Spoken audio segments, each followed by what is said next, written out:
Je suis Alexander Mercé, 34 ans. Et à 6 heures ce matin, un shérif adjoint m'a remis un avis d'expulsion pour une maison que je possède entièrement. Avant de vous raconter comment j'ai fini par regarder mes propres parents se faire arrêter dans une salle d'audience moins de 48 heures plus tard, dites-moi d'où vous regardez dans les commentaires. Je veux vraiment savoir qui est avec moi sur ce coup-là. Les coups ont commencé avant même que mon cerveau n'enregistre que j'étais réveillé. Ce n'était pas un coup poli. C'était le genre de bruit sourd et métallique qui vibre à travers la charpente de la maison et directement dans vos os. Ça ressemblait à l'autorité. Ça ressemblait à des ennuis. Je me suis assis en sursaut dans mon lit. Mon cœur battait déjà la chamade, martelant contre mes côtes. Pendant une seconde, juste une fraction de seconde, je ne savais pas quel jour on était. J'ai regardé l'horloge numérique sur ma table de chevet. Les chiffres rouges brûlaient. 6h02. La lumière du matin était à peine grise, filtrant à travers les stores en fines rayures poussiéreuses. Ma gorge était épaisse, comme si j'avais avalé une poignée de coton. J'ai jeté les couvertures, balançant mes jambes hors du lit. Le plancher était froid sous mes pieds nus. J'ai attrapé un sweatshirt sur la chaise, je l'ai enfilé et je suis sorti dans le couloir. Je me suis retrouvé à marcher prudemment, évitant l'endroit qui grince sur la 3e marche par habitude, comme si la maison elle-même retenait son souffle. Les coups sont revenus, plus forts cette fois, impatients. Bureau du shérif, ouvrez la porte. Une voix masculine, lourde, autoritaire. Mes mains sont devenues froides instantanément. C'est un type de froid spécifique qui commence au bout des doigts et remonte directement jusqu'au coude. Je ne me suis pas précipité. Je n'ai pas hésité. J'ai bougé comme on bouge quand on travaille dans l'architecture de haute sécurité comme je le fais. La panique vous rend négligent. La négligence vous blesse. La négligence devient une histoire que les autres racontent à votre sujet à vos funérailles. J'ai allumé la lumière du porche et j'ai regardé par le Judas. L'objectif fiché déformait l'image. Mais l'uniforme était inconfondable. Un shérif adjoint se tenait sur mon perron. C'était un grand gars, épaules larges, remplissant un uniforme beige avec un gilet noir. Sa main reposait sur sa ceinture près de sa hanche, mais pas sur son arme. Dans son autre main, il tenait un presse-papier empilé de documents. Derrière lui, sa voiture de patrouille était garée au bord du trottoir. Pas de sirène, lumières éteintes. Il avait décidé de ne pas réveiller toute la rue, ce qui était une petite miséricorde, je suppose. Puis j'ai vu au-delà de la voiture de patrouille. De l'autre côté de la rue, à moitié dans l'ombre du chêne des voisins, il y avait des spectateurs. Ce n'étaient pas les voisins. C'était une berline argentée que j'ai reconnue instantanément. Et debout à côté se trouvaient 3 personnes qui étaient censées être ma famille. Ma mère, Diane, se tenait les bras croisés serrés sur sa poitrine. Elle portait son visage de mère inquiète, mais sa posture était rigide, dans l'attente. Mon père, Marc, avait les mains enfouies profondément dans les poches de son manteau, fixant ma porte d'entrée avec un regard que je connaissais bien. C'était le regard d'un homme attendant qu'une transaction soit validée. Et puis il y avait Caleb, mon frère cadet, l'enfant chéri. Il s'appuyait contre l'aile d'une Porsche 911 flambant neuve. Une voiture que je savais qu'il ne pouvait pas se permettre avec son salaire. Une voiture qui coûtait probablement plus cher que l'apport pour une maison décente. Il regardait sa montre, l'air ennuyé comme si c'était juste un inconvénient avant que sa vraie journée ne commence. Il n'était pas surpris de voir un adjoint sur mon porche à l'aube. Ils attendaient le spectacle. Ils étaient satisfaits. J'ai déverrouillé le pen dormant. Le clic a résonné comme un coup de feu dans la maison silencieuse. J'ai ouvert la porte, mais j'ai gardé la chaîne. Juste une fente. Assez pour parler. Pas assez pour entrer. Madame, excusez-moi, monsieur. L'adjoint s'est corrigé en me voyant. Il avait l'air fatigué. Êtes-vous Alexander Mercé? Je le suis, ai-je répondu. Ma voix était rauque de sommeil, mais stable. Je m'en suis assuré. Il a jeté un coup d'œil au papier sur son presse-papier, puis m'a regardé. Je suis l'adjoint Romero du bureau du shérif du comté. Je suis ici concernant un bref de possession. C'est une ordonnance d'expulsion. Le mot expulsion a frappé ma poitrine comme une poussée physique. J'ai senti l'air quitter mes poumons. C'est ma maison, ai-je dit. Je n'ai pas crié. Je n'ai pas hurlé. L'adjoint Romero n'a pas réagi. Il n'a pas cligné des yeux. Il avait probablement entendu cette phrase 1000 fois de la part de gens désespérés. Il détestait probablement ce qui venait après à chaque fois. Monsieur, dit-il, son ton professionnel mais ferme. Je ne suis pas ici pour débattre de la propriété. Je suis ici pour exécuter une ordonnance du tribunal. Le jugement a été rendu. Vous devez quitter les lieux. J'ai fixé le papier dans sa main. La feuille du dessus était blanche, nette, officielle. Mon nom y était imprimé en lettres noires propres. Alexander Mercé. Ça avait l'air si bureaucratique, si définitif. Me traitant comme un locataire qui avait manqué le loyer pendant 6 mois. Pas la personne qui a payé les impôts fonciers. Pas la personne qui a remplacé les bardeaux du toit de ses propres mains l'été dernier. Pas la personne qui a planté le cornouiller à l'arrière avec son grand-père il y a 20 ans. Tu aurais dû faire ce que la famille a demandé, Alex. La voix venait de l'autre côté de la rue. C'était ma mère. Elle ne chuchotait pas. Elle voulait que les voisins entendent. Elle voulait que l'adjoint entende. Elle voulait établir le récit dès maintenant. Fais tes bagages, fiston, a ajouté mon père. Sa voix était plus basse, plus plate, comme un verdict. Ça arrive aujourd'hui. Ne fais pas de scène. Caleb n'a rien dit. Il a juste souri en coin et inspecté ses ongles, puis a tapoté le capot de sa Porsche comme pour dire, dehors le vieux, place au neuf. Les yeux de l'adjoint Romero se sont tournés vers eux. Puis vers moi. Il a baissé la voix d'une fraction. Une fissure dans l'armure professionnelle. Avez-vous un endroit où aller, a-t-il demandé. La question n'était pas gentille. Elle était procédurale. C'était une question que l'on pose à un chien errant avant d'appeler la fourrière. Mais ça a fait un nœud dur dans mon estomac. Je ne vais nulle part, ai-je dit, croisant son regard. Pas tant que vous ne me montrez pas ce que c'est. Il a hésité. Il a regardé la chaîne sur la porte. Puis il a légèrement soulevé la page du dessus et incliné le presse-papier pour que je puisse lire sans qu'il ait à me le remettre. C'était là en lettres majuscules grasses. Bref DE possession, un numéro de dossier en dessous, un sceau du tribunal, la signature d'un juge. Je n'ai pas reconnu mon pouls à essayer de grimper. Je l'ai contenu. J'ai utilisé la technique de respiration que j'ai apprise lors des exercices de sécurité en situation de stress élevé. Inspirez pendant 4, retenez pendant 4. Expirez pendant 4. Je n'ai pas crié. Je n'ai pas pleuré. Je n'ai pas demandé à mes parents pourquoi parce que je connaissais déjà la réponse. Ils n'avaient pas besoin d'une raison qui avait du sens pour moi. Ils avaient seulement besoin d'une raison qui semblait acceptable pour des étrangers. Ils avaient besoin d'argent. Caleb avait toujours besoin d'argent. Et ma maison, l'héritage de mon grand-père, n'était pour eux qu'un tas de capitaux propres. J'ai pointé la ligne près du haut du document. Qui a déposé ça? Le regard de l'adjoint Romero a suivi mon doigt. Il a hésité juste assez longtemps pour me dire que la réponse importait. Monsieur, dit-il prudemment. Le plaignant dans cette affaire est. Il s'est arrêté au milieu de sa phrase. Il a regardé à nouveau les papiers, plissant les yeux dans la lumière tamisée du porche. Puis il m'a regardé à nouveau, et son visage a changé. Ce n'était pas un choc. Ce n'était pas de la pitié. C'était de la reconnaissance. C'était le regard d'un homme qui venait de réaliser que le méchant se tenait bien en vue. Il s'est raclé la gorge une fois. Cela a été déposé par Marquard Mercé et Diane Mercé. Mes parents. J'ai regardé au-delà de l'adjoint, droit vers eux.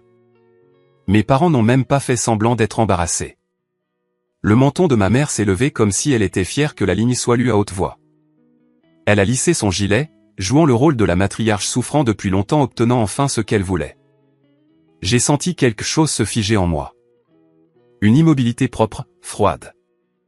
C'était la mort de l'espoir, la mort de cette minuscule partie enfantine de moi qui voulait encore qu'ils soient des gens décents. Parce que si le plaignant était mes parents, cela signifiait qu'ils ne m'avaient pas seulement menacé. Ils ne m'avaient pas seulement harcelé à Thanksgiving ou fait culpabiliser au téléphone. Ils étaient allés dans un tribunal. Ils avaient prêté serment. Ils s'étaient transformés en le côté raisonnable de l'histoire. Et s'il y avait un bref, cela signifiait qu'ils avaient déjà obtenu un jugement sans moi. J'ai gardé ma voix égale. Quand cette affaire a-t-elle été déposée? L'adjoint Romero a vérifié la page à nouveau. Le jugement a été rendu la semaine dernière. Jugement par défaut. La semaine dernière, ma bouche est devenue sèche. J'étais ici la semaine dernière. J'étais allé travailler, rentré à la maison, arroser les plantes, dormi dans ce lit. Je n'avais pas été au tribunal. On ne m'avait rien signifié. Pas d'adjoint à ma porte, pas de courrier recommandé, pas d'avis collé sur ma fenêtre. Rien. Où ai-je été signifié, ai-je demandé. S'il y a un jugement par défaut, il doit y avoir une preuve de signification. L'adjoint Romero a regardé à nouveau vers le bas. Cette fois, sa pose était plus lourde. Il a passé son pouce sur une section, scannant le texte juridique dense. Adresse de signification indiquée comme. Il plissa les yeux. 128 Maple Terrace. Je n'ai pas répondu immédiatement parce que mon cerveau refusait de traiter la réalité de la chose. Maple Terrace. Ce n'était pas mon adresse. Ce n'était pas mon adresse de bureau. Une ligne indiquant que la signification avait été complétée. Une signature, une date, une heure et une description qui m'ont glacé le sang. Signification substitutive acceptée par une occupante adulte féminine à Maple Terrace. Occupante adulte féminine. Mes parents avaient utilisé une adresse qu'ils contrôlaient encore. Peut-être qu'ils connaissaient le propriétaire. Peut-être qu'ils recevaient encore du courrier là-bas et prétendaient que quelqu'un avait accepté les papiers en mon nom. J'ai lentement regardé de l'autre côté de la rue. Ma mère me regardait avec un visage calme et exercé. Elle avait répété cela. Elle avait planifié cela. Elle était allée à cette vieille maison, avait attendu un huissier de justice ou en avait engagé un qu'il connaissait et avait accepté l'avis d'expulsion qui m'était destiné. Et à ce moment-là, j'ai compris le véritable but de cette descente à l'aube. Ce n'était pas seulement pour m'humilier. C'était pour me précipiter. Il voulait me forcer à faire mes valises, partir, perdre le contrôle de la propriété physique. Il me voulait à la rue, dispersé, séparé de mes documents, trop dépassé pour riposter à temps. Parce que si je n'obtenais pas d'un juge qu'il arrête cela, l'adjoint Romero m'expulserait légalement de la maison que mon grand-père m'avait laissée.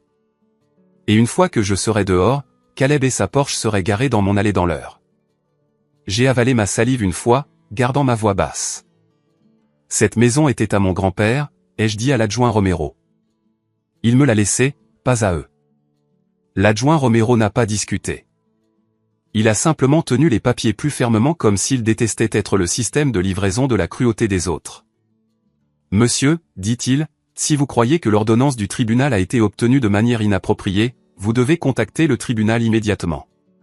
Vous devez déposer une requête d'urgence. Je ne peux pas vous dire comment faire, ajouta-t-il rapidement, couvrant ses arrières. J'ai hoché la tête une fois.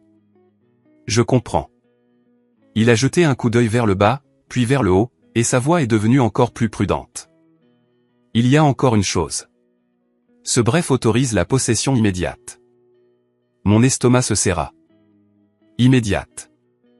Il me regarda droit dans les yeux. Professionnel, mais avec une lueur d'avertissement humain. Sans un sursis du juge, dit-il, je dois vider cette maison avant midi. Midi, 6 heures. C'était le délai que j'avais pour démanteler une conspiration que ma famille avait probablement passé des mois à construire. Je ne suis pas resté là à discuter avec un adjoint à ma porte. Discuter aurait donné à mes parents exactement ce qu'ils voulaient.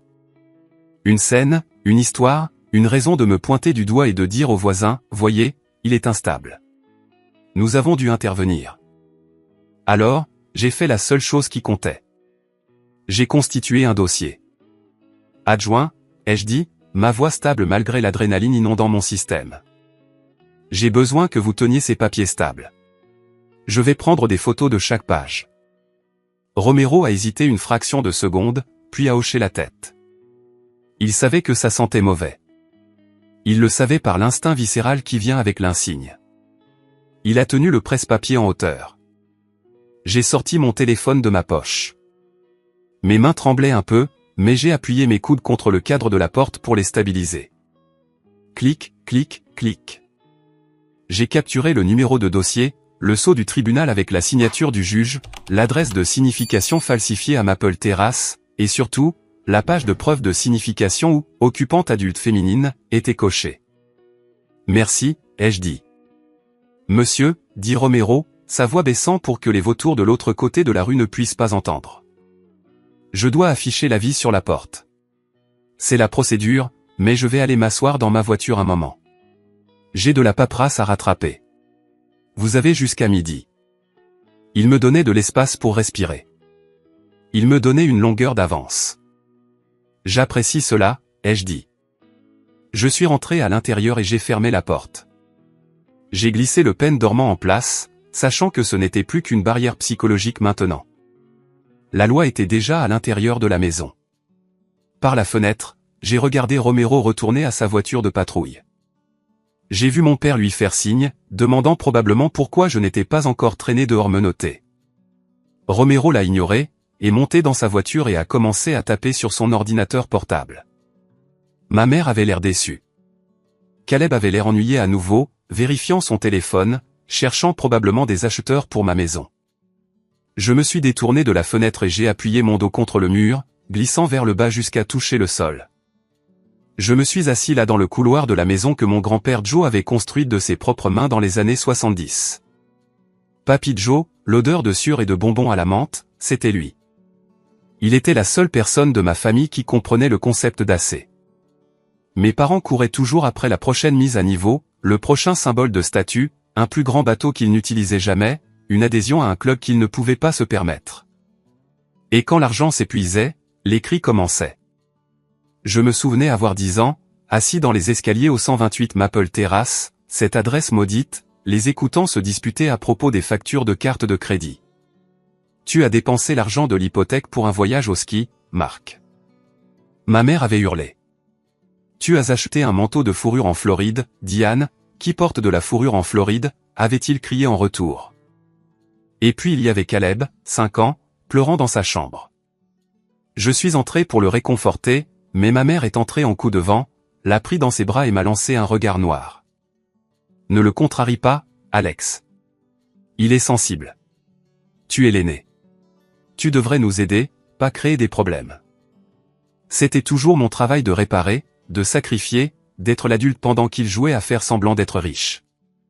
Quand Papy Joe est mort il y a 2 ans, la lecture du testament a été l'heure la plus tendue de ma vie. Mes parents s'attendaient à la maison. Ils avaient déjà parlé de la vendre, de la démolir, de construire 2 condos sur le terrain. Mais Papy Joe savait. Je me souvenais du jour où il me l'a dit. Nous étions assis sur le porche arrière de cette maison, buvant du thé glacé. Ses mains étaient noueuses d'arthrite enroulées autour du verre. Alex, avait-il dit, sa voix rauque, les gens comme ton père. Ils sont comme des sauterelles. Ils consomment. Ils ne construisent pas. Quand je partirai, ils viendront pour cet endroit. Je ne les laisserai pas. J'avais promis. Il ne s'agit pas de les laisser, avait-il dit sèchement. Il s'agit de papier. La loi ne se soucie pas des promesses, fiston. Elle se soucie du papier. Je mets la maison à ton nom, spécifiquement blindée. Mais ils essaieront. Ils essaieront de te tromper, de te faire culpabiliser ou de la voler. Tu dois être plus intelligent. Être plus intelligent. Je me suis relevé du sol. S'asseoir ici à s'apitoyer sur son sort. Ce n'était pas être plus intelligent. C'était être une victime. J'ai couru à mon bureau à domicile. Je n'ai pas attrapé de vêtements. Je n'ai pas fait de sac. Je suis allé directement au coffre-fort ignifugé boulonné au sol du placard. Mes mains ont volé sur le clavier. Bip bip bip. Clac. J'ai sorti le dossier, vie ou mort. C'est comme ça que je l'appelais. Mon acte de propriété. La lettre originale de distribution de succession. Les reçus de taxes foncières des 2 dernières années. Tous payés depuis mon compte bancaire personnel. La police d'assurance habitation à mon nom. Je les ai fourrés dans mon sac messager en cuir. Puis j'ai attrapé mon ordinateur portable, mes chargeurs et mon disque dur portable. J'ai vérifié l'heure, 6h25. Je devais passer un appel, mais pas à un avocat. Pas encore. Les avocats prenaient des heures pour rappeler. J'avais besoin du tribunal. J'ai cherché le numéro du greffier du tribunal civil du comté. Il n'ouvrait pas avant 8 heures. J'avais 90 minutes de temps mort avant de pouvoir même demander de l'aide. Attendez, la ligne d'urgence. Parfois, il y a un système automatisé pour vérifier le statut du dossier. J'ai composé le numéro à partir de la photo que j'avais prise du bref. J'ai tapé le numéro de dossier. Voix automatisée. Dossier numéro CV 2024 à 8 1991. Marc Mercé et Diane Mercé contre Alexander Mercé. Statut, clos. Jugement rendu. Clos. Le mot avait un goût de cendre. Je devais penser comme un architecte. Quand vous concevez un système de sécurité, vous cherchez la brèche. Où sont-ils entrés? Ils ont utilisé la mauvaise adresse. Maple Terrace. C'était la brèche. Mais pourquoi Maple Terrace? Pourquoi ne pas simplement prétendre qu'ils m'ont signifié ici et mentir à ce sujet? Parce que Maple Terrace leur permettait de contrôler le destinataire. S'ils prétendaient m'avoir signifié ici, Romero aurait demandé « L'avez-vous vu ?» ou « Qui a ouvert la porte ?» En utilisant Maple Terrace, ils pouvaient utiliser l'échappatoire de la signification substitutive. Quelqu'un prétendant être un résident l'a accepté. Ma mère, c'était une fraude. Une fraude stupide et flagrante. Mais la fraude fonctionne si la victime ne se présente pas pour dire « Eh, c'est un mensonge ». Je suis allé à la cuisine et j'ai bu un verre d'eau debout. Je devais dégager le coton de ma gorge. Je devais être articulé. J'ai regardé par la fenêtre à nouveau. La berline argentée était toujours là. Mon père était au téléphone maintenant, faisant les 100 pas. Caleb était assis sur le siège conducteur de la Porsche, faisant légèrement vrombir le moteur, juste pour entendre le ronronnement. Il s'imaginait probablement en train de la garer dans mon garage. Je n'allais pas lui donner la satisfaction de me voir partir par la porte d'entrée. Je suis allé à la porte arrière, celle qui menait à l'allée. Je me suis glissé dehors, la verrouillant derrière moi. J'ai coupé à travers le jardin de la voisine.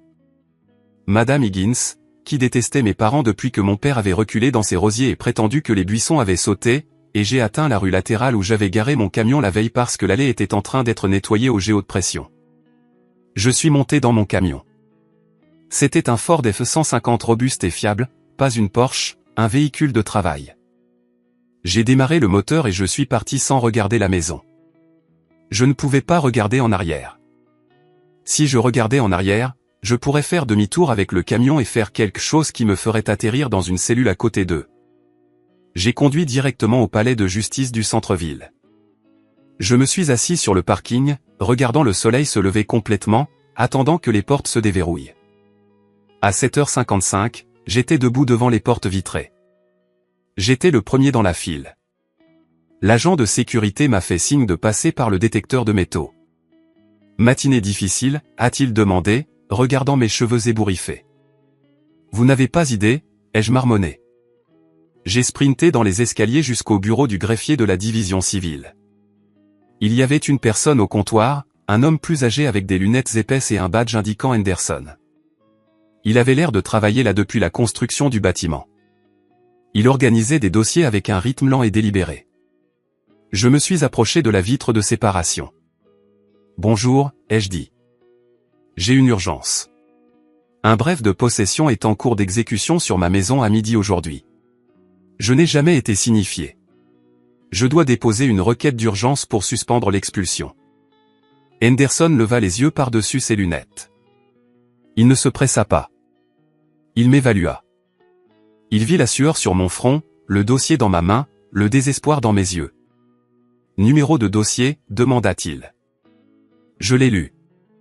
Il l'a tapé dans son ordinateur. Clic, clac, clic. Il fronça les sourcils. Mercé contre Mercé. Détention illégale. Jugement par défaut rendu. Mardi dernier. Je n'étais pas au courant, ai-je dit. Ils m'ont signifié à une adresse où je n'ai pas vécu depuis 15 ans. Henderson afficha le document scanné sur son écran. 128 Maple Terrace. Oui, c'est l'ancienne location de mes parents. Je possède la maison dont ils essaient de m'expulser. Voici l'acte. J'ai glissé le papier sous la vitre. Henderson le prit. Il regarda l'acte. Puis il regarda l'écran. Puis il regarda l'acte à nouveau. Fiston, dit-il, sa voix baissant d'une octave. Vous êtes listé comme le propriétaire sur cet acte. Mais dans le dossier, les plaignants ont déposé un contrat de bail. Un bail? J'ai cligné des yeux. Je n'ai jamais signé de bail. C'est ma maison. Ils ont déposé une copie d'un contrat de location daté d'il y a 6 mois, prétendument signé par vous, acceptant de payer 3000 $ par mois de loyer à Mark et Diane Mersey. Mon sang bouillonna. C'est un mensonge. Je ne paie pas de loyer. Je paie l'hypothèque. Puis-je voir la signature? Henderson tourna le moniteur. Là, au bas d'un contrat de location générique téléchargé sur Internet, se trouvait une signature. Alexander Mersey, mais ce n'était pas ma signature. C'étaient des boucles tremblantes là où il devrait y avoir des angles. On aurait dit que quelqu'un avait essayé de copier ma signature d'une carte d'anniversaire, mais s'était ennuyé à mi-chemin. C'est une falsification, ai-je dit, ma voix tremblant de rage. Et une mauvaise? Henderson hocha la tête lentement. J'ai vu beaucoup de signatures, fiston. Celle-là a l'air créative. Qu'est-ce que je fais? Ai-je demandé. L'adjoint dit que je suis dehors à midi. Vous déposez la requête, dit Henderson, glissant un paquet de formulaires sous la vitre. Requête pour suspendre l'exécution du bref, requête pour annuler le jugement par défaut. Remplissez-les. Juste ici. Ne vous inquiétez pas de la propreté. Rendez-le juste lisible. J'ai attrapé un stylo et j'ai commencé à écrire. Ma main volait sur la page. Le plaignant est un parent. L'adresse de signification est frauduleuse. Le bail est falsifié. Le défendeur est le propriétaire en fief simple de la propriété. Pendant que j'écrivais, Henderson continuait de cliquer sur son ordinateur. Il semblait creuser plus profondément dans le dossier. Attendez une minute, murmura-t-il. J'ai levé les yeux. Quoi? Le visage d'Henderson était devenu pâle. Il ne regardait plus le bail. Il regardait autre chose dans le dossier numérique. Monsieur Mersey, dit-il. Et cette fois, il ne m'appela pas fiston. Il utilisa mon titre. Avez-vous signé des documents récemment? Peut-être il y a 2 semaines. Non, ai-je dit. Rien. Parce qu'il y a un autre document ici. Henderson a dit que ça ne faisait pas partie de l'expulsion elle-même, mais ça a été soumis comme pièce et pour prouver leur statut de propriétaire. Qu'est-ce que c'est? Ai-je demandé. Henderson imprima une page. L'imprimante vrombit et cracha une feuille de papier chaude. Il me la fit glisser. Je l'ai regardé et le monde a basculé sur son axe. C'était un acte de renonciation, quitté Clindide, daté d'il y a 2 semaines. Il stipulait qu'Alexander Mersey transférait par la présente tous les droits, titres et intérêts dans la propriété à Mark et Diane Mersey pour la somme de 10 $. C'était signé, notarié, enregistré. Ils n'ont pas juste falsifié un bail, ai-je chuchoté, la réalisation s'abattant sur moi comme un bâtiment qui s'effondre. Ils ont volé la maison. Ils ont littéralement volé le titre. Henderson me regarda avec un mélange de pitié et d'alarme professionnelle. Si cela est enregistré, Monsieur Mersey, ce n'est plus seulement une affaire d'expulsion. C'est un crime. Crime? Le mot flottait dans l'air entre nous. Lourd et dangereux. Mes parents n'avaient pas juste joué un tour pendable pour me mettre dehors pendant quelques mois. Ils avaient orchestré un vol à grande échelle de mon héritage. Ils avaient transféré le titre. Aux yeux du bureau d'enregistrement du comté, je ne possédais plus la maison de mon grand-père. Mark et Diane Mersey la possédaient. Qui a notarié ça? Ai-je demandé, mon doigt planant sur le document. Un acte n'est pas valide sans le sceau d'un notaire. Quelqu'un devait tamponner ce mensonge pour le rendre réel. J'ai regardé le bas de la page. Le tampon était flou mais lisible. Carla Mandé, numéro de commission 8 842 931. Carla, ai-je sifflé. Vous la connaissez? Demanda Henderson. C'est la meilleure amie de ma mère, ai-je dit, elle joue au bridge ensemble tous les mardis. Elle est venue à mes fêtes d'anniversaire. Elle m'a donné une carte cadeau pour ma remise de diplôme. Eh bien, dit sèchement Henderson, on dirait qu'elle a donné à vos parents un cadeau beaucoup plus gros cette fois. J'ai regardé la date sur le tampon du notaire. Le 13. Il y a 2 semaines. J'étais au travail le 13, ai-je dit, pensant à haute voix. Je travaille dans l'architecture sécurisée. Accès de haut niveau. Je dois badger pour entrer et sortir de chaque porte. J'étais dans une salle de serveur toute la journée le 13. Je n'aurais pas pu être à une table de notaire. Pouvez-vous prouver cela, demanda Henderson. Pas à moi, à un juge. Oui, ai-je dit. Je peux sortir les journaux. Bien, dit Henderson. Parce que vous allez en avoir besoin. Finissez ces formulaires. Je vais apporter ce dossier moi-même dans les bureaux du juge Alprin. Elle déteste le désordre procédural et elle déteste vraiment la fraude. J'ai fini la paperasse en un temps record. J'ai joint les photos que j'avais prises de l'avis d'expulsion. J'ai joint une copie de mon véritable acte. J'ai joint une copie de mon permis de conduire montrant mon adresse réelle. Henderson prit la pile. Restez là. Ne quittez pas le bâtiment. Je me suis assis sur un banc en bois dans le couloir. Il était 8h45. 3h15 avant que l'adjoint Romero ne doive vider ma maison. Mon téléphone vibra. C'était un SMS de mon père. Papa, ne rends pas ça difficile, Alex. Laisse juste Caleb avoir les clés. On pourra parler d'un dépôt de garantie pour une location plus tard. L'audace était époustouflante. Il volait un actif d'1 demi-million et m'offrait une conversation sur un dépôt de garantie. Je n'ai pas répondu. J'ai fait une capture d'écran, preuve. Je suis resté assis là à regarder des avocats en costume coûteux se précipiter en parlant de bataille pour la garde et de règlement. J'ai vu une femme pleurer près de la fontaine à eau, serrant des papiers de divorce. Ce bâtiment était une usine de misère et mes parents venaient de pointer ma carte de temps. 30 minutes plus tard, la porte des bureaux intérieurs s'ouvrit. Un huissier sortit. Alexander Mercé ici. Je me suis levé. Le juge Alprin vous verra dans son bureau. Ex parte. Maintenant. J'ai suivi. Dans son bureau signifiait une réunion privée, pas en audience publique. Cela signifiait que le juge voulait des réponses rapidement. Le juge Alprin était une femme dans la soixantaine avec des cheveux gris acier et des yeux qui semblaient pouvoir couper le verre. Elle était assise derrière un bureau massif couvert de dossiers. Elle ne leva pas les yeux quand j'entrai. « Monsieur Mercé, dit-elle. Monsieur Henderson me dit que vous prétendez ne jamais avoir été signifié et que l'acte dans le dossier est une falsification. C'est exact, votre honneur, ai-je dit, et vous avez une expulsion prévue pour midi aujourd'hui? Oui, votre honneur. L'adjoint Romero attend à la propriété. Elle leva les yeux alors. Elle brandit l'acte de renonciation. Ce document dit que vous avez donné la maison à vos parents. L'avez-vous fait? Non, votre honneur, je ne l'ai pas fait. Je ne ferai jamais ça. Mon grand-père m'a laissé cette maison spécifiquement pour la garder loin d'eux. Et la notaire, Carla Mandé, est une amie personnelle de ma mère. Je n'étais pas en sa présence. Le 13, j'étais au travail. Le juge Alprin me fixa longuement. Elle évaluait ma crédibilité. Je me tenais droit, la regardais dans les yeux. Je ne bougeais pas. Elle attrapa son téléphone.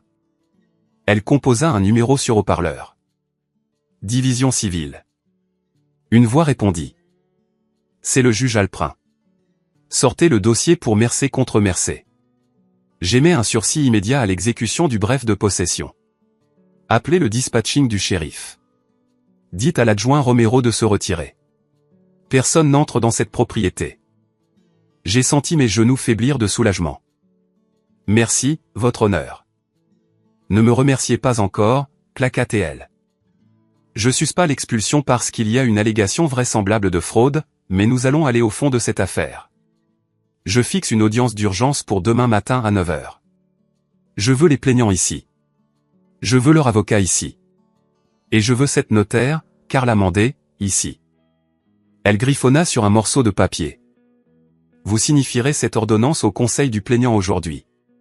Avez-vous un avocat? Non, votre honneur. Je ne peux pas m'en offrir un avec ce préavis. J'ai dépensé mes économies pour les réparations de la maison. Alors vous vous représentez vous-même, procès. C'est risqué, monsieur Mercé. Mais si ce que vous dites est vrai, les faits sont votre meilleur avocat.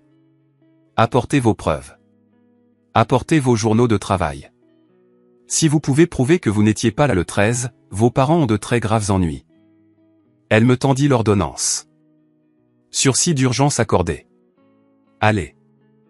Elle dit, sauvez votre maison. Je suis sorti du tribunal avec l'impression d'avoir désamorcé une bombe à quelques secondes de la fin. Mais la guerre n'était pas finie. Elle ne faisait que commencer. J'ai appelé l'adjoint Romero.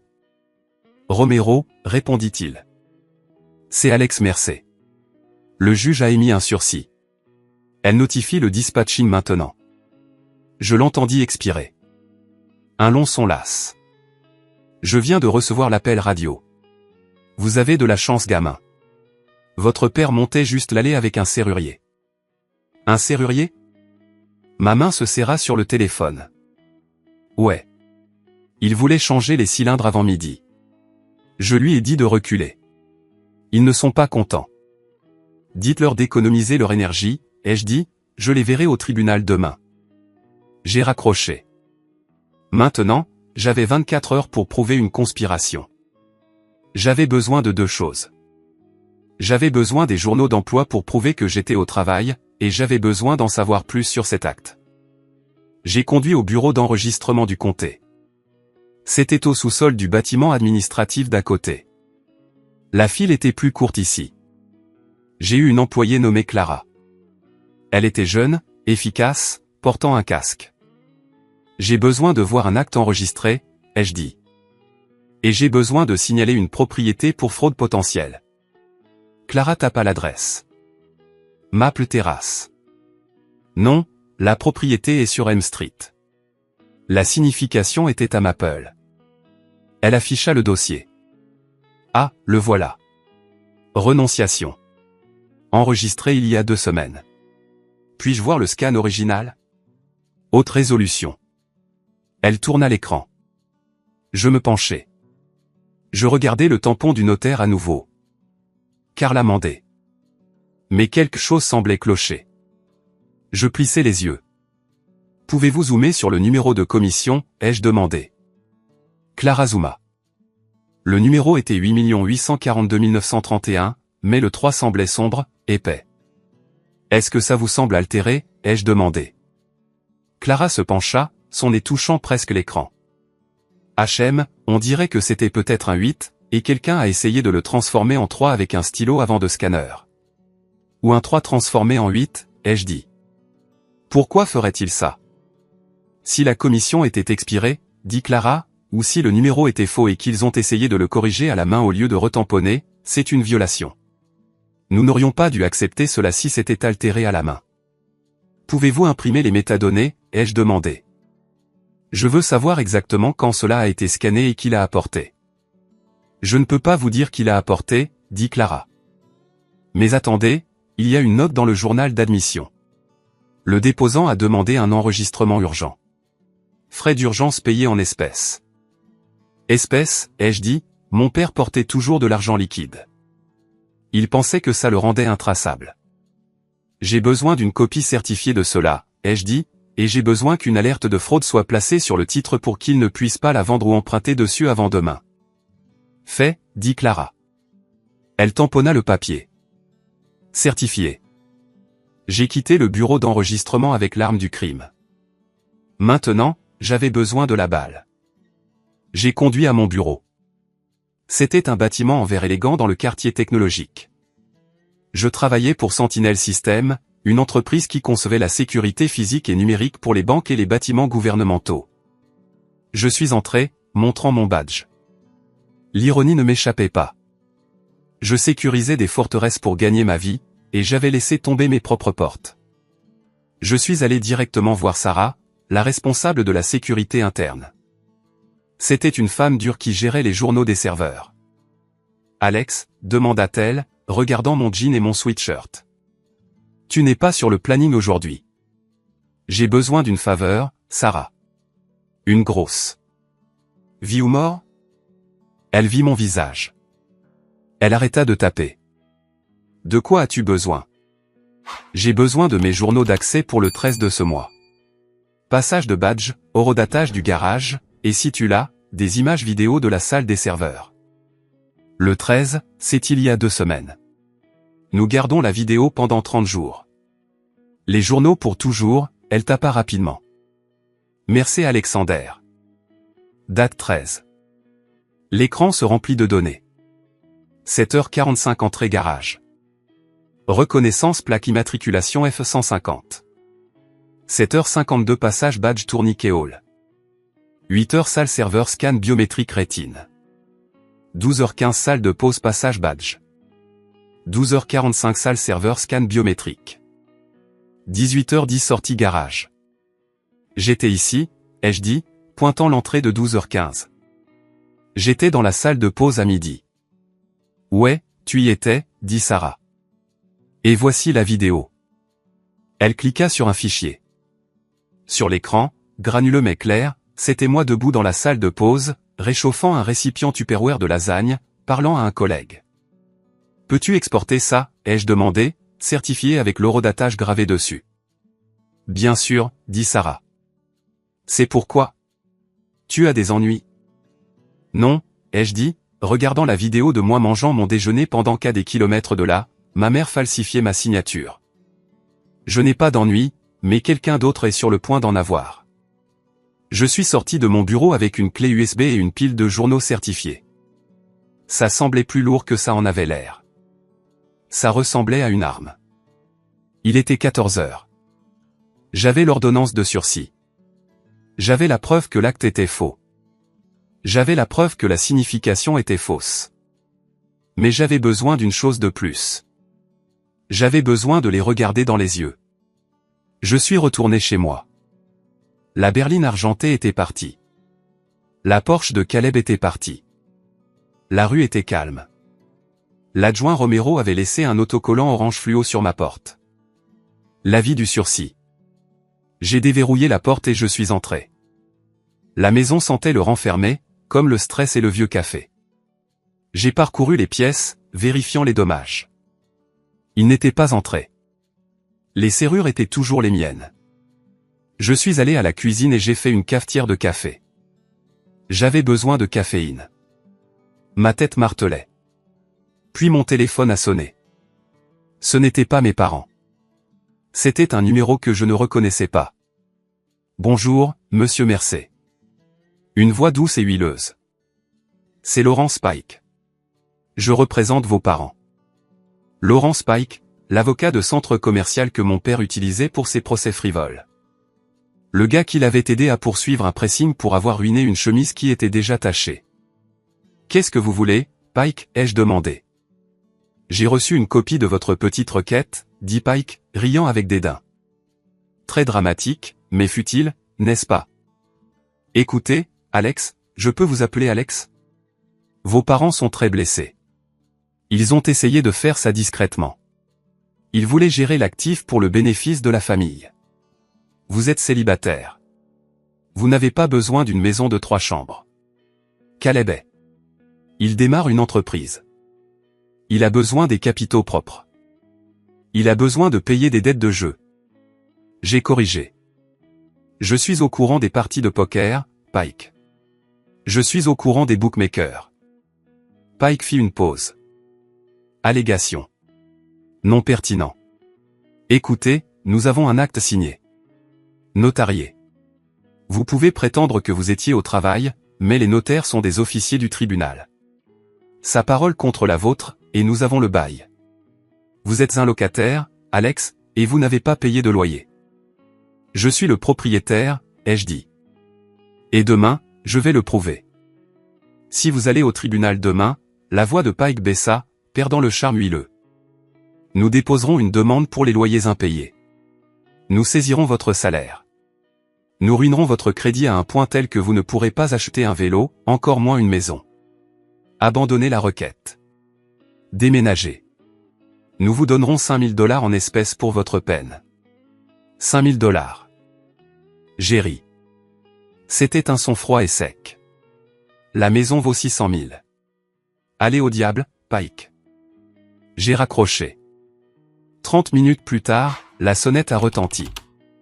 J'ai vérifié la caméra que j'avais installée l'année dernière, une caméra de sonnette haute définition qui téléchargeait directement sur le cloud. C'était eux. Maman, papa, Caleb, ils étaient de retour. J'ai marché jusqu'à la porte, mais je ne l'ai pas ouverte. J'ai parlé à travers le bois lourd. Allez-vous-en, Alex. La voix de ma mère était perçante. Ouvre cette porte. Nous devons parler. Tu nous embarrasses. Je vous embarrasse, ai-je demandé. Vous avez envoyé un shérif pour me jeter à la rue à l'aube. C'est pour ton bien, a-t-elle crié. Tu es égoïste. Tu as toujours été égoïste. Papy Joe voulait que la maison soit pour tout le monde. Papy Joe me l'a laissée parce qu'il savait que vous la vendriez pour acheter un nouveau jouet à Caleb. J'ai crié en retour.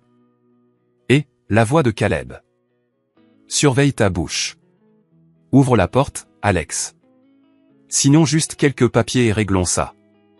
Papa dit que tu peux vivre au sous-sol si tu signes à nouveau la renonciation juste pour, tu sais, éclaircir la confusion. Vivre au sous-sol? J'ai senti le sang battre dans mes oreilles. De ma propre maison? Ce n'est pas ta maison, a rugi mon père. Il semblait ivre ou juste furieux. C'est une propriété familiale. Je suis le patriarche. Je décide. Tu es un voleur, Marc, ai-je dit, et demain, le juge va te dire la même chose. Si tu te montres demain, dit Caleb, sa voix baissant, se pressant près de la porte. Tu vas le regretter. Je connais des gens, Alex. Je sais où tu travailles. J'ai tenu mon téléphone en l'air, enregistrant l'audio. Est-ce que tu me menaces, Caleb? Je dis juste. Caleb siffla. Les accidents arrivent. Les systèmes plantent, les gens se font virer. Dégage de mon Porsche, ai-je dit. Ou je rappelle l'adjoint Romero. Et cette fois, il t'emmènera. Il y eut un silence. Puis j'entendis ma mère sangloter, un faux sanglot théâtral. Il nous déteste, Marc. Notre propre fils nous déteste. Allons-y, grogna mon père. On l'écrasera au tribunal. Pike dit que l'acte est solide. J'entendis des pas s'éloigner. J'entendis la portière de la voiture claquer. J'entendis le moteur de la Porsche rugir, un son de pure arrogance. Je restai là dans le couloir, tremblant, pas de peur, de rage. Ils étaient prêts à me détruire. Ils étaient prêts à me rendre sans abri. Ils étaient prêts à menacer ma carrière. Tout ça pour de l'argent, tout ça pour Caleb. J'ai regardé le dossier, vie ou mort, sur la table. J'avais les journaux. J'avais l'acte, mais je devais briser le maillon faible. Carla Mandé. Je ne l'ai pas appelé. Ce serait de la subornation de témoin, mais je l'ai cherché. J'ai cherché son dossier de notaire en ligne. Elle était notaire depuis 10 ans. Pas de plainte. Dossier vierge. C'était une dame gentille qui faisait de mauvais choix d'amis. Pourquoi l'a-t-elle fait? Argent? Pression. Je me suis souvenu de quelque chose. Noël dernier, Carla s'était plainte des factures médicales de son mari, du coût de l'insuline, de la lutte. Mes parents ne lui ont pas juste demandé une faveur. Ils l'ont probablement payé ou promis de la payer une fois la maison vendue. Si c'était vrai, s'il y avait une transaction financière, c'était une conspiration. J'ai passé le reste de la nuit à me préparer. J'ai organisé mes pièces à conviction. Pièce A, le vrai acte. Pièce B, le faux acte. Pièce C, mes journaux de badge. Pièce D, la vidéo de moi à 12h15. Pièce E, la preuve de signification à la mauvaise adresse. Je n'ai pas dormi, je ne pouvais pas. Je me suis assis dans le salon en regardant le soleil se lever à nouveau. À 8h, je me suis douché, rasé et j'ai mis mon meilleur costume. C'était un costume gris anthracite que je réservais habituellement aux présentations clients. J'ai noué ma cravate avec une précision militaire. Je me suis regardé dans le miroir. J'avais l'air fatigué. J'avais l'air plus vieux que 34 ans, mais j'avais l'air prêt. Pour Papy Joe. J'ai chuchoté. J'ai attrapé ma mallette. J'ai vérifié la serrure de la porte d'entrée. J'ai conduit au tribunal. Le parking était plein. J'ai vu la Porsche. Elle était garée en double file, prenant 2 places. Bien sûr. Je suis entré dans le bâtiment. L'air était frais et sentait la cire à parquet et l'anxiété. Je suis allé à la salle d'audience 4B, la salle du juge Alprin. Mes parents étaient déjà là. Ils étaient assis à la table du plaignant avec Laurence Pike. Pike portait un costume bleu brillant et riait de quelque chose que mon père disait. Ma mère portait une robe beige discrète, l'air petite et fragile. Caleb était au dernier rang en train de mâcher du chewing-gum, regardant son téléphone. Quand je suis entré, les rires se sont arrêtés. Mon père m'a lancé un regard noir. Ma mère a détourné le regard. Pike m'a donné un sourire prédateur. Et puis je l'ai vue, Carla Mandé. Elle était assise au 2e rang derrière mes parents. Elle avait l'air terrifiée. Son visage était pâle, ses mains serraient un sac à main si fort que ses articulations étaient blanches. Elle ne regardait personne. Elle fixait ses chaussures. Elle était le maillon faible, et j'allais la briser. Levez-vous. La voix de l'huissier retentit. Nous nous sommes tous levés. Le juge Alprin entra dans la salle, sa robe noire flottant. Elle n'avait pas l'air fatiguée aujourd'hui. Elle ressemblait à un prédateur entrant sur son terrain de chasse. Elle s'assit. Asseyez-vous. Elle ouvrit le dossier. Dossier CV 2024 à 8 1991. Mercé contre Mercé. Audience d'urgence sur requête en annulation de défaut et requête en sursis. Elle regarda par-dessus ses lunettes de lecture vers la table du plaignant. Monsieur Pike, vous représentez les parents. Oui, votre honneur, dit Pike, se levant et boutonnant sa veste. Et nous sommes franchement choqués d'être ici. Nous avons un jugement valide. Nous avons un acte valide. Le défendeur souffre simplement de remords de vendeur. Ou peut-être d'une rupture mentale. Remords de vendeur, répéta le juge Alprin. Il prétend ne jamais l'avoir vendu. Nous avons un acte signé et notarié. Votre honneur, dit Pike, brandissant le document. Il est présumé valide en vertu de la loi. Le défendeur l'a signé le 13 de ce mois. Il a accepté de transférer le titre à ses parents pour régler des dettes familiales. Dettes familiales ? Je me suis levé. Je n'ai pas de dette familiale. Ils me doivent de l'argent. Monsieur Mercé, asseyez-vous, dit le juge Alprin. Mais sa voix n'était pas dure. Vous aurez votre tour. Elle se tourna vers Pike. Donc, votre position est qu'Alexander Mercé a comparu devant un notaire le 13 et a signé cet acte. Oui, votre honneur. Et où cette signature a-t-elle eu lieu ? Pike hésita. Il se pencha et chuchota à ma mère. Elle chuchota en retour. Au domicile des parents, votre honneur, dit Pike. À 12 heures, heure du déjeuner. Je vois, dit le juge Alprin. Elle nota quelque chose. Puis elle me regarda. Monsieur Mercé, à votre tour. Où étiez-vous à 12 heures le 13 ? Je me suis levé. Mes mains étaient stables.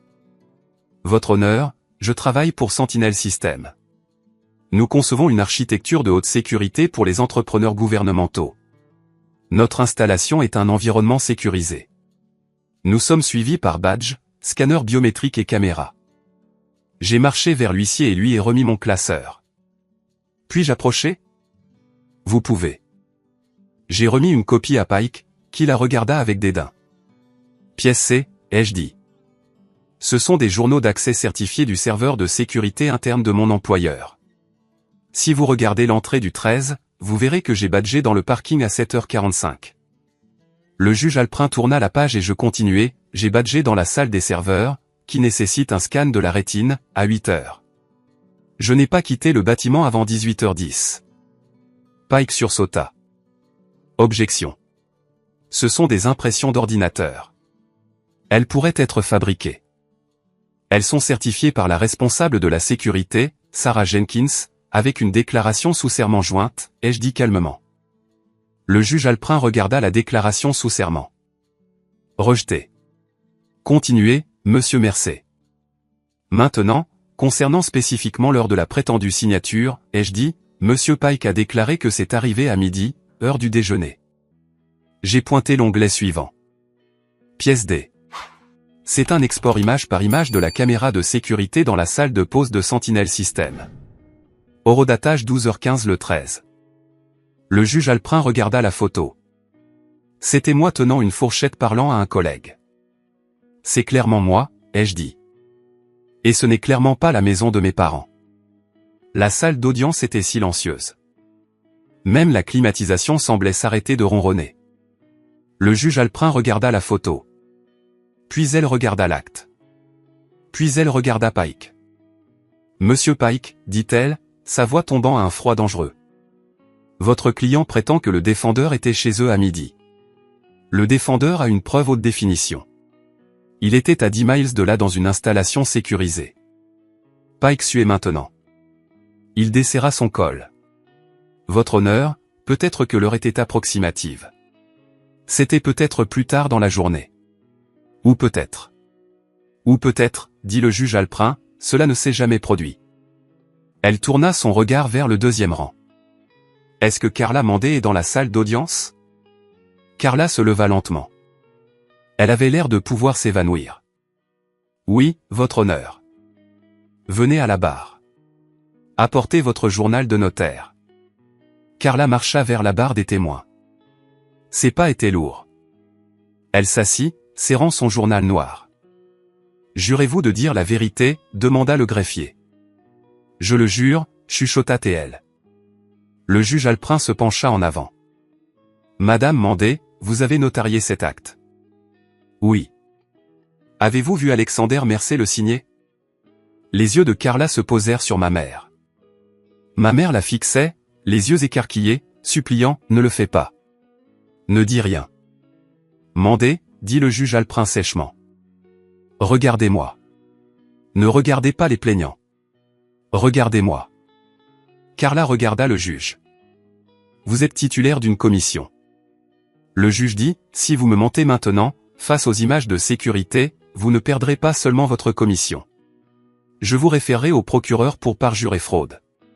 Vous pourriez aller en prison. Comprenez-vous? Carla commença à pleurer, des sanglots silencieux et tremblants.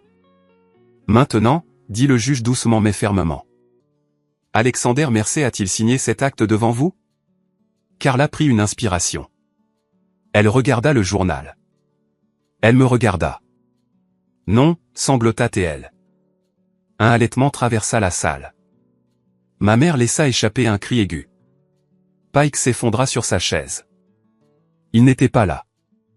Carla dit, les mots tombant maintenant. Diane. Diane m'a apporté l'acte. Il était déjà signé. Elle a dit qu'Alex l'avait signé plus tôt mais avait dû retourner travailler. Elle m'a demandé de le tamponner comme une faveur. Elle a dit qu'ils essayaient juste de l'aider à gérer son argent. Elle a dit qu'il était d'accord. Donc, vous avez notarié une signature dont vous n'avez pas été témoin, demanda le juge Alprin. Oui. Je suis désolé. Je suis tellement désolé. Et la date, demanda le juge Alprin. Le 13. Diane m'a dit de l'antidater. Carla avoua. Elle me l'a apporté il y a 3 jours, mais elle a dit qu'il devait être daté du 13 pour correspondre. Quelque chose à propos des impôts. Je ne savais pas. Il y a 3 jours, ai-je dit à haute voix, après qu'ils ont déposé l'expulsion. Le juge Alprin se recula.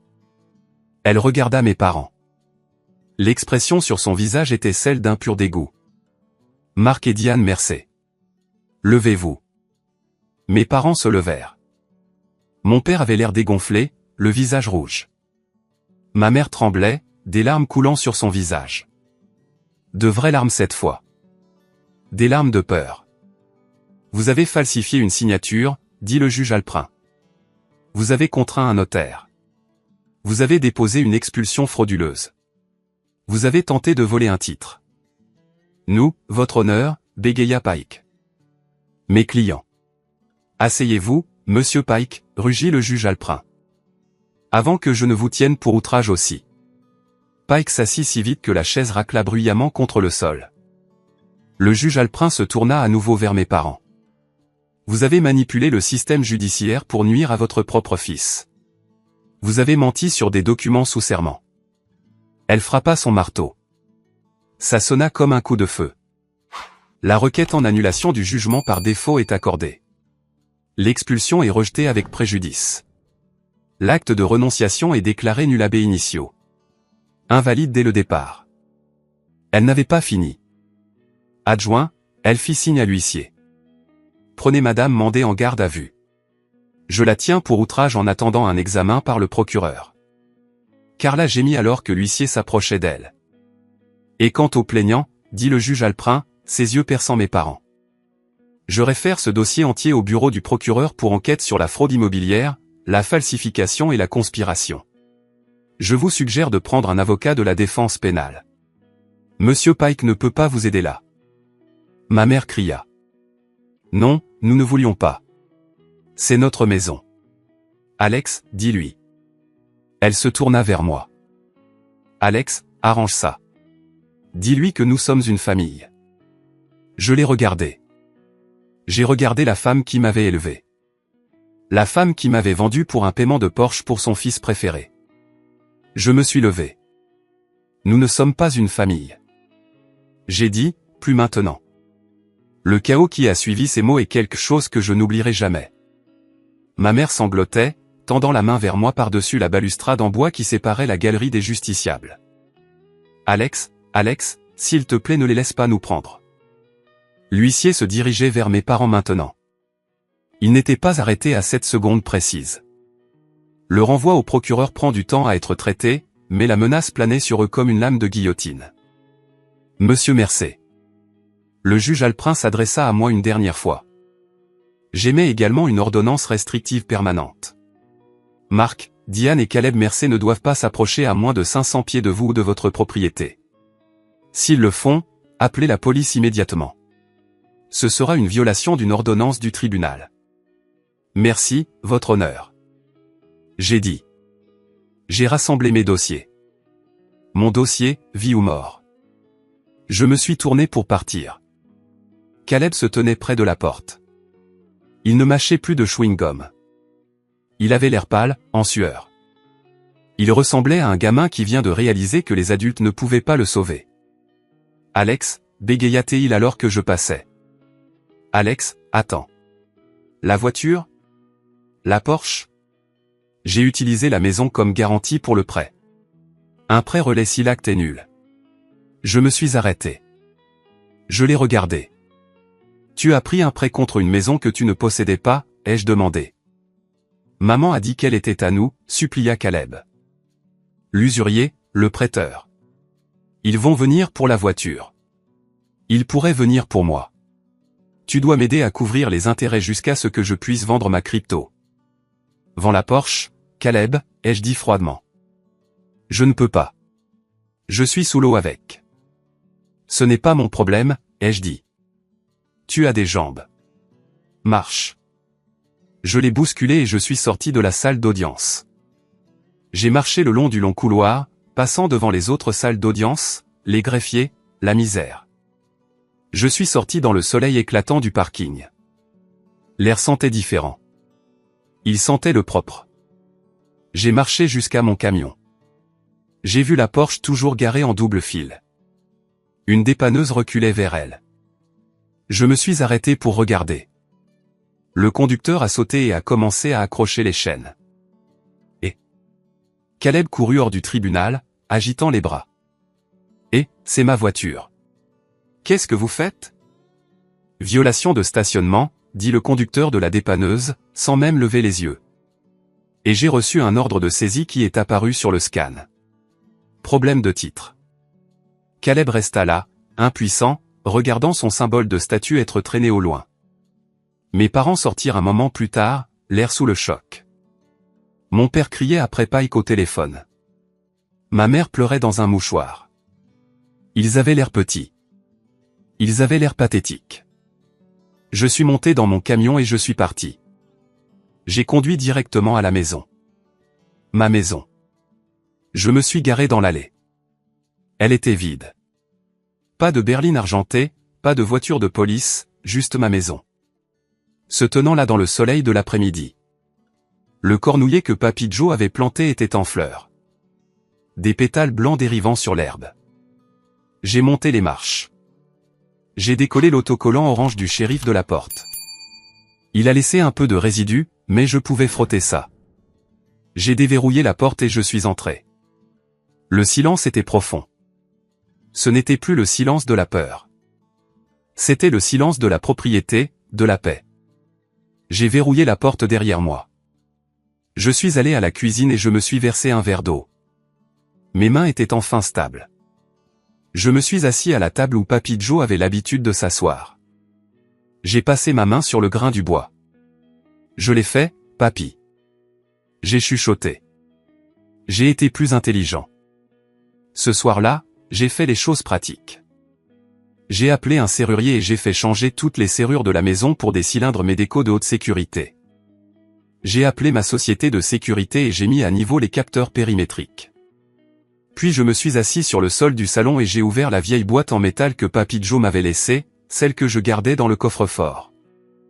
À l'intérieur, sous les vieilles photos et les médailles de guerre, se trouvait un petit journal en cuir. Je ne l'avais pas lu depuis des années. Je l'ai ouvert à la dernière entrée. Alex, si tu lis ceci, cela signifie qu'ils ont finalement montré leur vraie couleur. Je suis désolé. Aucun garçon ne devrait avoir à se battre contre ses propres parents. Mais tu es fort. Tu es le bâtisseur. Ils ne sont que des locataires dans cette vie. Tu es le propriétaire. Construis quelque chose de bien. J'ai fermé le livre. Des larmes m'ont piqué les yeux, mais c'était de bonnes larmes. Des larmes de libération. Les 3 mois suivants ont été un flou de paperasse juridique, mais cette fois j'étais du côté gagnant. Le procureur a pris le renvoi du juge Alprin au sérieux, très au sérieux. La fraude immobilière est un sujet brûlant, et mes parents leur avaient remis un dossier parfait. L'enquête a révélé que ce n'était pas la première fois que mon père essayait quelque chose de louche avec des documents. Mais c'était la première fois qu'il se faisait prendre de manière aussi flagrante. Carla Mandé a accepté un accord de plaidoyer. Elle a perdu sa commission de notaire définitivement et a eu 2 ans de probation en échange de son témoignage contre mes parents. Elle a tout dit au procureur, comment ma mère avait supplié, comment mon père lui avait offert $500 sur le produit de la vente de la maison. $500. C'était le prix de son intégrité. Mes parents ont été accusés de falsification, dépôt de faux documents et conspiration pour commettre un vol qualifié. Ils ne sont pas allés en prison, pas pour longtemps en tout cas. Ils n'avaient pas de casier judiciaire antérieur, donc leur avocat, un nouveau, Papike, a réussi à leur obtenir un accord de plaidoyer. 5 ans de probation, des amendes massives et une peine avec sursis. Mais la vraie punition n'était pas la prison. C'était la ruine sociale. L'histoire est sortie. Les petites villes parlaient, les banlieues parlent plus vite. Les respectables Marc et Diane Mercé étaient des parias. Ils ont été expulsés de leur country club. Leurs amis ont arrêté d'appeler et la ruine financière a été totale. Pour payer les frais juridiques et les amendes, ils ont dû vendre leur propre maison. La grande maison sur la colline dont ils étaient si fiers. Ils ont réduit leurs effectifs pour un petit appartement à l'autre bout de la ville. Quant à Caleb, l'enfant chéri s'est écrasé durement. Sans la Porsche, sans la promesse des capitaux propres de ma maison pour flotter ses prêts, son château de cartes s'est effondré. Il a dû déclarer faillite. Aux dernières nouvelles, il travaillait dans une agence de location de voitures près de l'aéroport, lavant des voitures plus belles que tout ce qu'il posséderait jamais à nouveau. Il a essayé de m'appeler une fois environ 1 mois après le procès. Alex, allez, avait-il dit, sa voix pleurnicharde. Maman est déprimée. Papa est. Il est vieux. Viens juste dîner. Mettons ça derrière nous. J'ai mis ça derrière moi, ai-je dit. Je regarde vers l'avant. Tu es froid, mec, dit-il. Non, ai-je répondu. Je suis en sécurité. J'ai raccroché et bloqué le numéro. J'ai passé l'été à retaper la maison. J'ai peint les volets d'un bleu marine profond. J'ai réparé les marches du Porsche. J'ai planté un jardin à l'arrière. Tomates, poivrons et basilic, tout comme Papy Joe avait l'habitude de faire pousser. Un samedi matin, j'étais dans le jardin en train de désherber. Le soleil était chaud sur mon dos. Belle tomate, appela une voix. J'ai levé les yeux. C'était Madame Higgins, la voisine. Elle se penchait par-dessus la clôture tenant un panier de muffins. Merci, Madame Higgins, ai-je dit. J'ai vu la voiture de police chez tes parents la semaine dernière, dit-elle, les yeux pétillants. Signifiant des papiers pour le procès de la banque? Je pense que oui, ai-je dit. Elle hocha la tête, satisfaite. Le karma est un conducteur lent, Alex. Mais elle ne manque jamais une adresse. J'ai ri. Non, en effet. Elle m'a tendu les muffins. Tu es un bon garçon, Alex. Ton grand-père serait fier. Tu as gardé la maison. J'ai l'intention de la garder longtemps, ai-je dit. Je suis rentré et j'ai fait du café. Je me suis assis sur le porche arrière en mangeant un muffin, regardant le cornouiller. J'ai réalisé quelque chose. Pendant des années, j'avais porté un poids. Le poids d'essayer de leur plaire. Le poids d'essayer d'être le bon fils pour des gens qui ne me voyaient que comme une ressource. Le poids de protéger Caleb de ses propres erreurs. Ce poids avait disparu. L'avis d'expulsion n'avait pas seulement essayé de me mettre hors de ma maison. Il m'avait mis hors de leur dysfonctionnement. C'était la meilleure chose qu'ils aient jamais faite pour moi. J'ai pris une gorgée de café. Ça avait le goût de la liberté. Ça fait 1 an maintenant. La maison est entièrement rénovée. J'ai transformé le sous-sol. L'endroit où ils voulaient me bannir en un cinéma-maison et une salle de jeu à la pointe de la technologie. Mes amis viennent le dimanche pour le football. Nous faisons griller des steaks. Nous rions. J'ai rencontré quelqu'un aussi. Sarah du travail, la chef de la sécurité qui m'a aidé avec les journaux. Nous avons commencé à déjeuner ensemble après le procès, échangeant des histoires de guerre sur les failles de sécurité. Une chose en entraînant une autre. Elle a emménagé le mois dernier. Elle adore la maison. Elle adore le cornouiller. Parfois, tard le soir, je pense à mes parents. Je me demande s'ils sont assis dans leur petit appartement à me blâmer. Je me demande s'ils se racontent une version de l'histoire où ils sont les victimes, où le fils ingrat a volé leur propriété. Je suis sûr qu'ils le font. C'est comme ça qu'ils survivent. Mais leur version de l'histoire n'a pas de tampon du bureau d'enregistrement du comté. La mienne si. J'ai appris une dure leçon ce jour-là à 6 heures du matin. La famille n'est pas une question de sang. Le sang est juste de la biologie. Le sang est juste un accident de naissance. La famille est une question de loyauté. C'est une question de respect. C'est savoir qui se tient à vos côtés quand les coups commencent à la porte et qui se tient de l'autre côté de la rue en attendant que vous tombiez. Si vous traversez quelque chose comme ça, si vous avez des gens dans votre vie qui se sentent en droit de profiter de votre travail acharné, qui vous manipulent avec la culpabilité, qui utilisent le mot famille comme une arme pour vous désarmer, je veux que vous m'écoutiez attentivement. Verrouillez vos portes. Vérifiez vos papiers et n'ayez pas peur de changer les serrures. Vous n'êtes pas obligé de vous immoler par le feu pour garder les autres au chaud, même s'ils sont vos parents, surtout s'ils tiennent l'allumette. C'est le moment qui a tout changé pour moi. C'est le moment où j'ai arrêté d'être Alexander le fils et commencé à être Alexander l'homme. J'ai repris ma maison, mais plus important encore, j'ai repris ma vie. Merci beaucoup d'avoir écouté mon histoire. Ce n'était pas facile de revivre ces moments, de sentir à nouveau ces coups dans ma poitrine, mais je voulais la partager avec vous parce que je sais que je ne suis pas seul. Je sais qu'il y en a d'autres qui mènent des batailles dans leur propre salon. J'espère que cette histoire vous a touché ou peut-être vous a donné le courage de vérifier vos propres limites. Avez-vous déjà eu un membre de la famille essayant de profiter de vous financièrement? Avez-vous dû tracer une ligne dans le sable? Je veux entendre votre histoire. S'il vous plaît, partagez-la dans les commentaires ci-dessous. Soutenons-nous les uns les autres. Et si vous avez apprécié cette vidéo, n'oubliez pas d'appuyer sur le bouton j'aime et de vous abonner. Cela aide plus de gens à trouver cette chaîne et cela me dit que ces histoires comptent pour vous. Jusqu'à la prochaine fois, gardez vos portes verrouillées et vos actes enregistrés. Restez en sécurité.